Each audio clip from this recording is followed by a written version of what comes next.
Someone ignored your message. You did not get invited to something everyone else was at. A person you cared about walked away without explanation. And it hurt. Not metaphorically, not emotionally. It physically hurt. Your chest tightened, your stomach dropped, your body reacted like something had gone wrong. And you probably told yourself, "Stop being dramatic. It is just social stuff. It should not hurt this much." But here's what the science actually shows. Your brain does not know the difference between being rejected and being punched. It processes both through the exact same neural pathways. The pain was real because to your brain, it was real.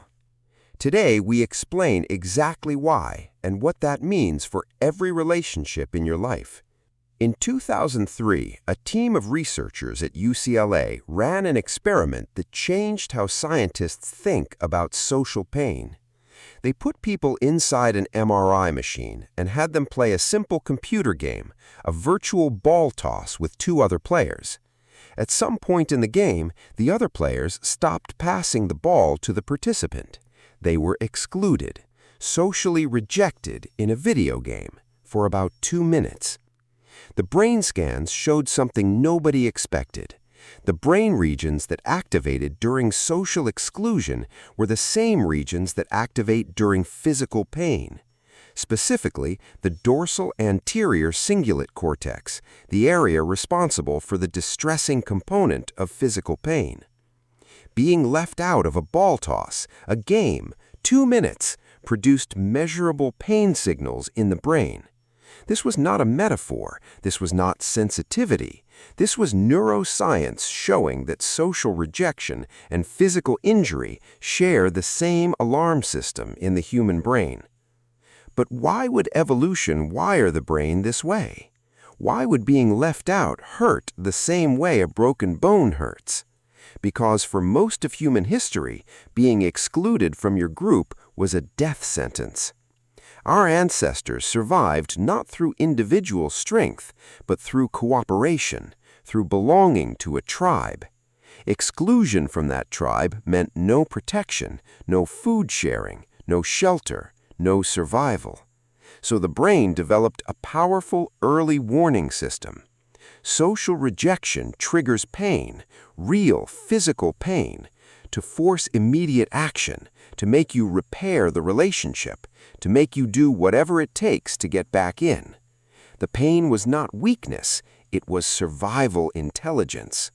The problem is that same system is still running today.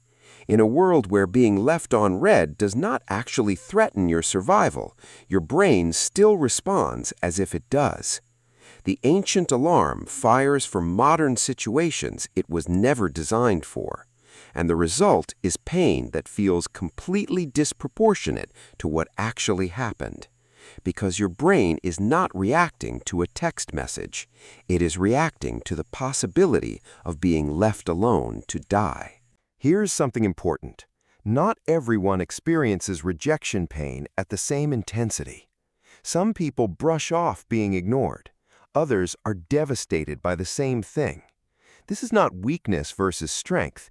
This is neuroscience. Research shows that people who experienced inconsistent or unpredictable connection in early childhood, caregivers who were sometimes warm and sometimes unavailable, developed a more sensitive rejection detection system. Their brain learned early that connection is unpredictable, that it can disappear without warning, so it calibrated its alarm system higher, more sensitive, more reactive, quicker to fire. This is called rejection sensitivity, and it lives in the nervous system, not in the personality. If you feel rejection more intensely than other people seem to, it does not mean you're too much. It means your brain learned to be careful about something that once felt very unsafe. That is not a flaw. That is your nervous system trying to protect you the only way it knows. Here is the brain flip moment of this video.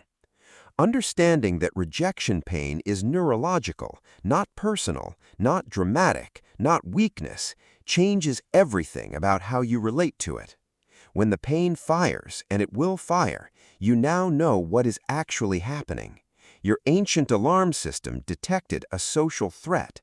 It sent a pain signal. That signal is doing its job. It is not telling you that you are unlovable. It is not telling you that something is permanently wrong. It is not evidence about your worth. It is your nervous system running a program that is millions of years old in a situation that is 20 years old. 3 things that research shows actually help. First, name it out loud. Literally say the words, "I am feeling rejection pain right now." Studies by UCLA psychologist Matthew Lieberman show that labeling an emotion reduces its intensity by activating the prefrontal cortex, the rational part of your brain, which partially overrides the pain signal. Second, do not isolate. The instinct when rejected is to withdraw, to protect yourself from more pain, but isolation increases the pain signal. Your nervous system needs evidence that connection still exists.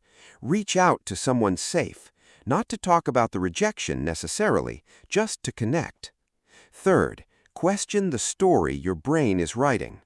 Rejection pain comes with a narrative. They don't care. I am not enough. Nobody wants me around. These stories feel like facts because they arrive alongside real pain. They are not facts. They are your ancient brain trying to explain a threat. Ask one question. What is one other explanation for what happened? Not to dismiss the pain, to give your brain an alternative story to run. You were not designed to be rejected without pain, but you were also not designed to be destroyed by it. The pain means you care, that you are human, that connection matters to you. That is not a vulnerability. That is one of the most important things about you. See you in the next one.